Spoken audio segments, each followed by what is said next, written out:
paranoid because you can get paralysis from getting the epidural. And I'm like, bitch, these contractions hurt so bad, like I'm ready to ball the fuck up. They're speaking their tweets. I had texts and screenshots to the put niggas in heat. They'll go from thinking he's the man to taking several of these. Just let it be, don't boost the perp, but get the frontin' on me.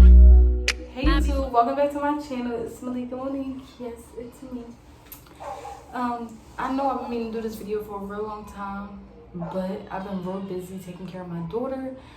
And I basically just was like, all right, today she's asleep right now. She just went to sleep actually. So I was like, I'm going to do this video while she's asleep real quick. That's why I'm in the bathroom, because she never from sleep.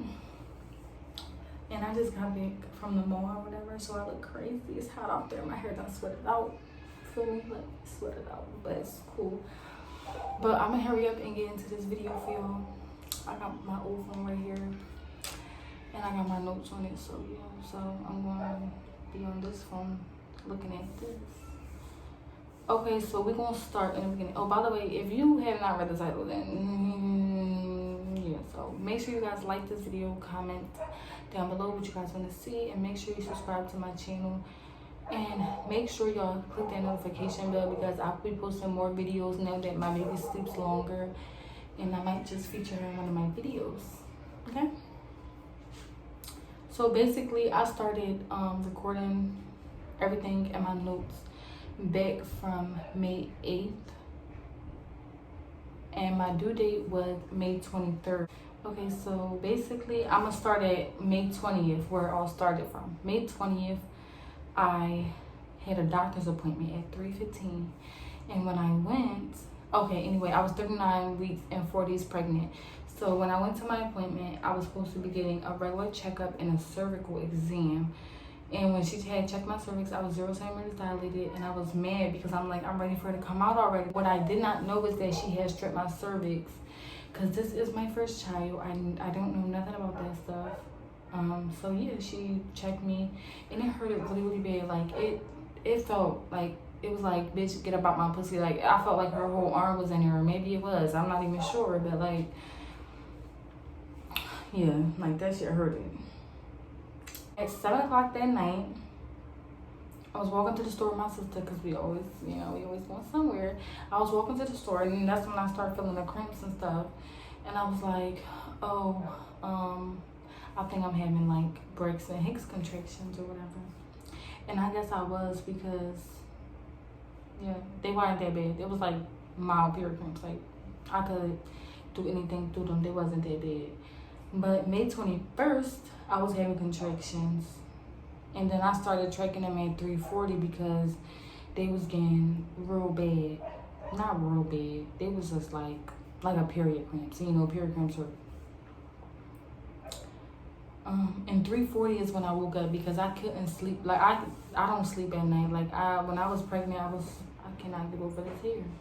I be sleeping during the day, because like nighttime I just don't sleep. But yeah, so I had made me a heating pad out of rice, because I was gonna order one off Amazon, but I was like, it's not gonna get her fast enough. So I was like, whatever, I'm just gonna make me a homemade one. And I looked up on YouTube homemade heating pads, and people been using, like, you put rice inside of a sock, and then you put it in the microwave for like a minute, and that's gonna get really, really hot. So if y'all need a homemade heating pad, and the one you have broke, or you don't have one, or you can't afford one, or it's just not going to be there when you need it, put some rice, not cooked rice, uncooked rice.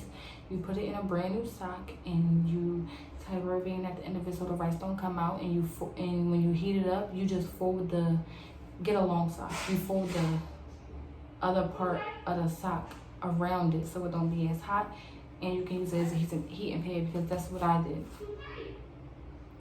So basically, they was so bad I threw up.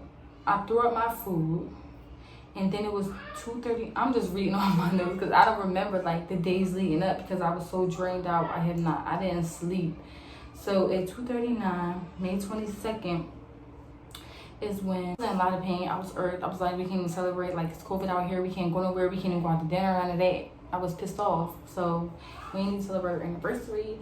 But I had woke up with more contractions and I had to pee. But when I went to the bathroom, my mucus plug had came out. But I didn't know that that was my full mucus plug. I thought it was a piece of it because like it was still leaking. But I did not know that my water had broke, because I'm thinking in my head like, oh, it's about to be like a gush of water, like all the water about to come out. Then I had to go to the hospital. But I did not know that it was slowly leaking. So, yep. It was my mucus plug, but my water had broke as well. But then I had gotten a shower, and when I was in the shower, I felt like I had to pee, but then water just came out like I peed. But that must have been my water too. But I didn't know. But then I still had to pee, so I was thinking like maybe my water broke. But then I was told by my boyfriend's mom that if your water breaks, then your contractions are going to start immediately. But that's not what happened.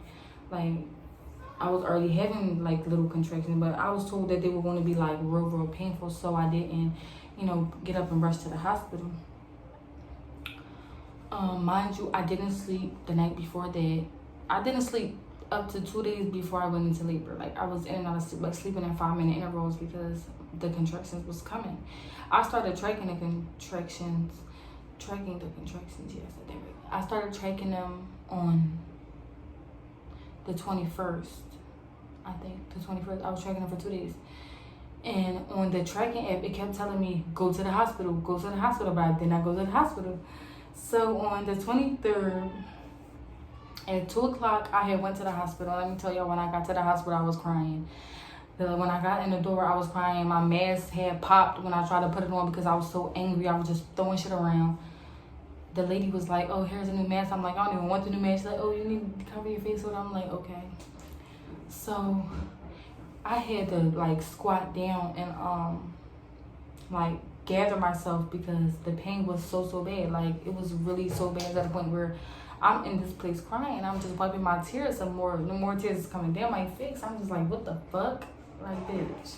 I was in a, like, when they took me upstairs to like the triage or whatever, we was in there for about, we was at the max, we was in there for like 30 minutes. As soon as I got in the room, they plugged me up to the monitors. They plugged me up to them, they took my blood pressure and everything. And I had high blood pressure. So they were already going to admit me because I was so far along in my pregnancy and my due date was literally that day. The 23rd is when I went to the hospital, and that was my due date. So they were already going to admit me, but then they had checked my cervix when I got in there, and this one didn't hurt at all. It was just like a regular checkup, and it didn't hurt at all. They told me I was 3 centimeters, and girl, mind you, when I get to the hospital, like when I get into the room, the contractions wasn't even that bad. They was just like regular period cramps, and I'm just like, what the fuck? Like, I hate when that happen. Like, right after you take a pill, your pain go away. Like, what the fuck? No, you just hurting so bad. But whatever. Oh my God, please don't mind my hair. I know I look like I should have put a bobby pin right here, but it was laying down earlier. So they gave me an IV and they took blood. And I don't know if you guys know, but when you're pregnant, they test you for GBS. I think that's what's called. They test you for GBS, and mine came back positive. And basically what it is a bacteria that lives, I guess, between the vagina and the booty hole. I'm not really sure, but it's a bacteria down there. It's good for your vagina, but it's bad for your baby. So they have to give you penicillin to basically get rid of that. They give it to you while you're in labor, so that when the baby comes out, it doesn't be on the baby because it's bad for them. If you understand what I'm saying. But if you don't have baby and you haven't had a baby yet, then yes, that's what it's for. But it's not like a disease or anything. It's just like, yeah. So, basically 15 minutes after we was in that room, we had went to the labor and delivery room. And once we got there, on the way to the labor and delivery room, I walked to the room. I didn't want no wheelchair because I wasn't handicapped. I'm not handicapped. But on the way there, she was asking me if I wanted epidural. I was like, I want to wait for as long as possible. But I was like crying and stuff. And I was telling them how exhausted I was. I haven't slept in 2 days. And they were just like, well, we recommend that you get the epidural so you can try to get some sleep, because having a baby is like really hard and you're going to need all of your energy to push. So I was just like, okay, yeah, I'll get it. So when we get to the room, at like 3:45, the man comes in the room and he's like, okay, are you ready? Da, da, da. I'm like, yeah. So when he started pulling all his stuff out, excuse me. So he get to pulling all his stuff out. So they make you sit up on the bed and you gotta scoot all the way back, and they open the back of your gown. They put this little paper thing on you, like they clean the area and everything. Then they put the paper around the area and they just use their thumb. Mind you, he was talking me through everything that he was doing, but I was still. The needle that he put in my back to numb the area did not hurt, but it was the thing that he put in after that hurt it. Like he had to push it in and it hurt a little bit, but it was just like, it wasn't that bad. But then when they put the liquid in, you get this like burning sensation, like a burning but a chilling sensation. So it was just weird. But yeah. The nurse said she was gonna come back in 30 minutes to put my catheter in, because I had just went to the bathroom before he did the epidural, but they have to, you know, make sure your bladder stays empty. So I was just laying there or whatever. I didn't even turn the TV on. I was trying to lay down and get sleep. They had to turn the light up, but I still couldn't sleep because I was nervous. But yeah, it was like crazy. At 5:30, the nurses had came in and was telling me that my baby heart rate kept on dropping and that they wanted me to flip onto my side. So I had flipped onto my left side, and her heart rate, before they left the room, her heart rate had went back to normal. So maybe like every 5 to 10 minutes, I had to flip back to my other side because her heart rate kept dropping. And the doctor who was going to deliver my baby came in and told me that if her heart rate kept dropping, then I would have to get a C-section, because it's basically like, well, he told me it's basically like you're running, and you're not taking any breaks, and that's bad for the baby. So he told me that's what it's like for the baby. Like he's just running. Well, she just running, and not taking any breaks. So I was like, okay, I'm just gonna keep flipping. I'm not trying to handle a C-section. Like that's it. So at 5:46, the baby heart rate kept dropping. So I just kept on flipping. Every 5 to 10 minutes, I was flipping on either side. They had checked my cervix, and I was still 3 centimeters dilated. At 8:32, I was just laying on the bed, and I just felt this big gush of fluid, and I was like, I think my water broke, but it wasn't my water. It was just like blood that had came out. I guess it was like I don't know what it was, but it was like something. I don't know what it was. But at 10 o'clock, they came to check me. I was only 4 centimeters dilated. I was mad because I'm like, I'm ready to get this baby out now. Like, what is going on? But nothing was happening. I was just trying to go to sleep in between these times, and like I really couldn't sleep. The doctors kept coming in. I kept having to flip on either side. I was starting to get nervous because I had already had the epidural. So I'm just like, it could be a possibility that I might have to get a C-section. I was just like really scared. I was nervous and everything. Like I did not want to have to get cut open because I was going to stay in the hospital longer. And mind you, they wanted me to keep my mask on, but their contractions. I was like, no, like, I did not, I'm gonna get to that when the time comes, because let me tell y'all, I'm gonna make a whole separate video on it, period, because, they got me fucked up. At 12:24, they checked me, and I was 8, so 2.5 hours, I went from 4 centimeters to 8 centimeters, because they gave me Pitocin, which is oxytocin, but Pitocin is the same thing. So, basically, at 8:32, I forgot to tell you, at 8:32, when they had came in and did all the stuff and I had to flip or whatever, they had gave me the Pitocin because they wanted me to, get the contractions going. And I had already had the epidural, so they're like, all right, we're just gonna give you this hick. Let's get these contractions started. So, let me tell y'all, when you going from 8 to 10 centimeters, it hurt so bad. Like, when I was 8 centimeters, I'm skipping over stuff. That's why I was trying to take notes, but I was in so much pain at this time. I'm just like, I started writing stuff down after I had her when I got into my recovery room. But when they told me that I was 8 centimeters, see, I forget what I was saying now. I do not like when I do that. Like, I don't like that. I be forgetting stuff and then remembering later. But when I was 8 centimeters, I started feeling numbness in my legs. Like, of course they supposed to be numb, but I started feeling like I was a dead zombie. Like, I couldn't pick my legs up. I was irritated. It gives you this tingly sensation in your legs to where you're like, oh no, bitch, turn this epidural off. Like, I was having them rub my legs and my feet and stuff, like, hard, because I could not feel nothing in it, and it was so uncomfortable for me. I think my next child, I'm going to just go natural, but I really don't want to have to deal with that pain. So I started screaming once I reached 8 centimeters, like, not screaming right away, but like I started feeling the contractions more, and you feel the pressure in your butt because you have to poop, basically. Like, basically you feel like you gotta poop, and it's not a good feeling. It's like you gotta poop, but you gotta hold it. But it's like you got the runs and you gotta hold it. It's just, nah, sis, I gotta push this shit out. Let me tell you, I had to poop. I didn't have to poop, but it feels like so much, like you don't even feel the contractions in your stomach no more. They literally shoot straight to your ass and your vagina. Like, her head was down, mind you. I already carried her low my whole pregnancy. I walked my whole pregnancy. I ran up and down these stairs my whole pregnancy. I never sat still. It's like when I turned 17 weeks and my morning sickness was over, I was up. Even when I had morning sickness, like, we used to go to Taco Bell, and I used to be driving in a car. Like, I used to be in the back seat, and I used to literally put my head out the window and throw up. Like, I had motion sickness bad too, but we're gonna talk about that in another video as well. So basically, you do 3 pushes and you hold them for 10 seconds every time it's time to push, and then they let you get a break. They take a couple minute break until your next contraction. But I was so tired at this point. I was crying, like, not literally like no, like, I just had tears running down my face because I'm like, I have to push her out, but I'm so tired. Like, I don't know how I'm going to do this.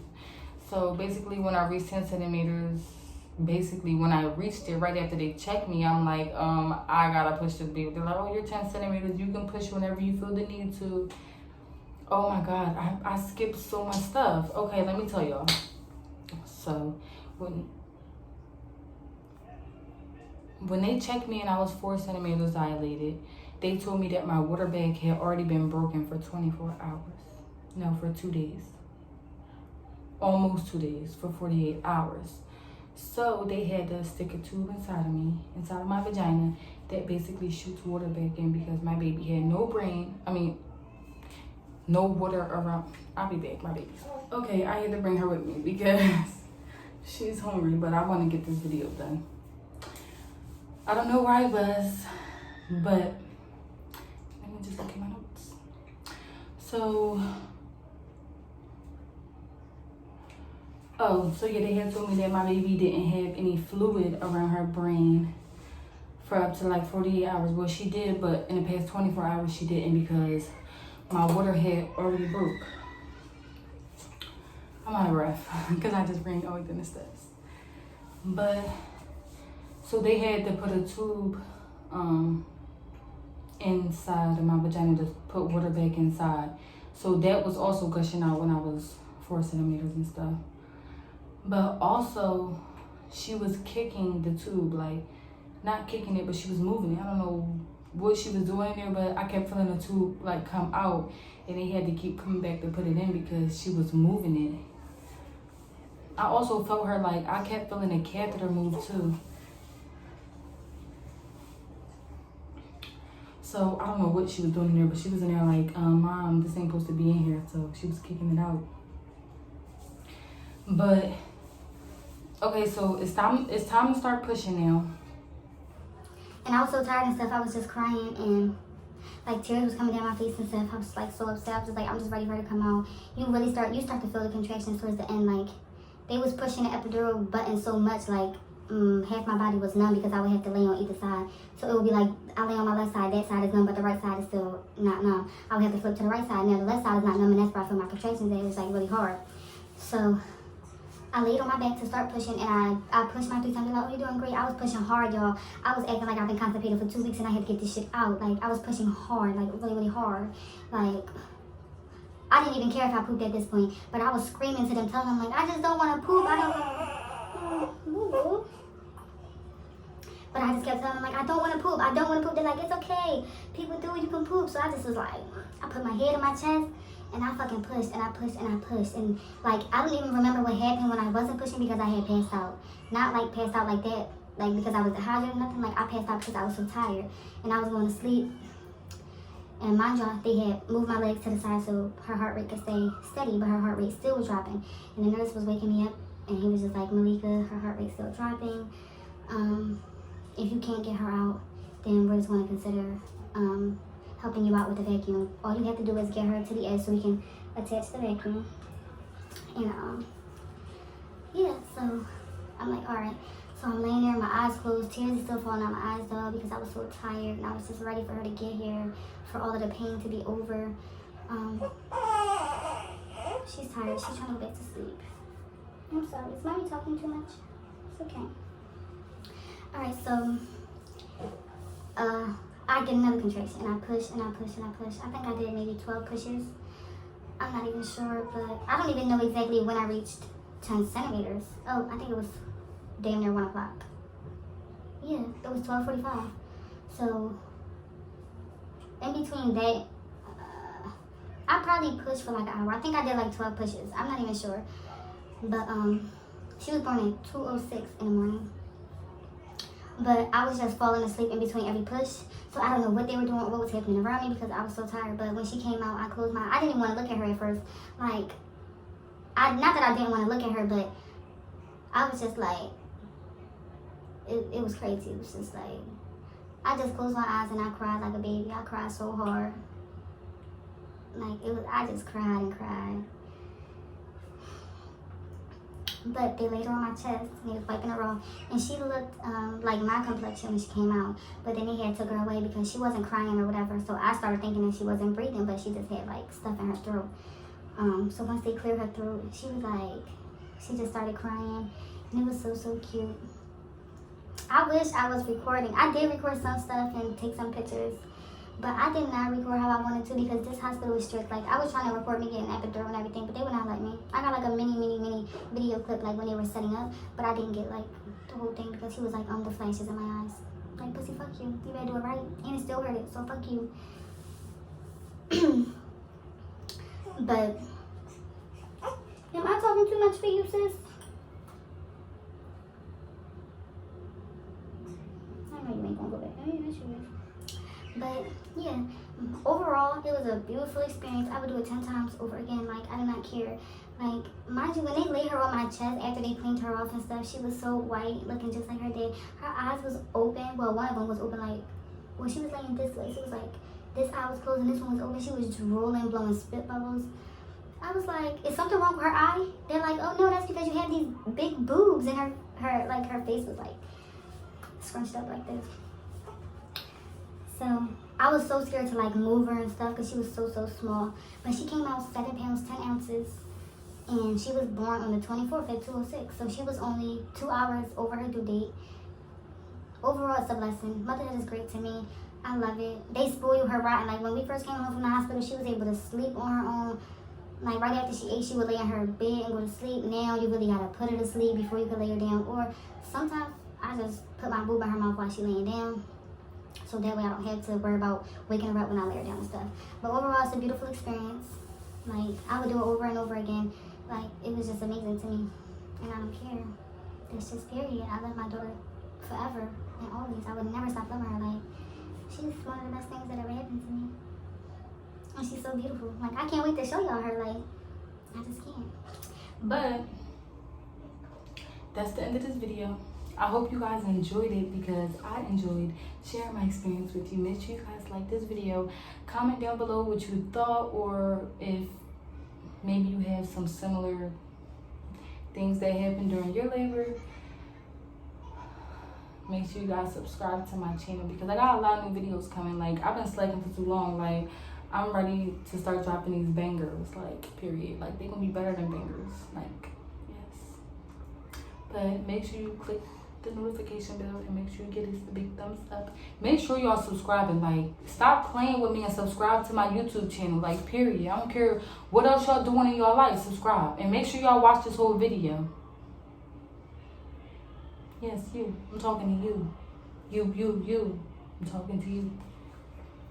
Make sure y'all like this video and subscribe to my channel. And I'm gonna keep saying it and again and again and again because I've been happy lately. I've been, you know, living my best life.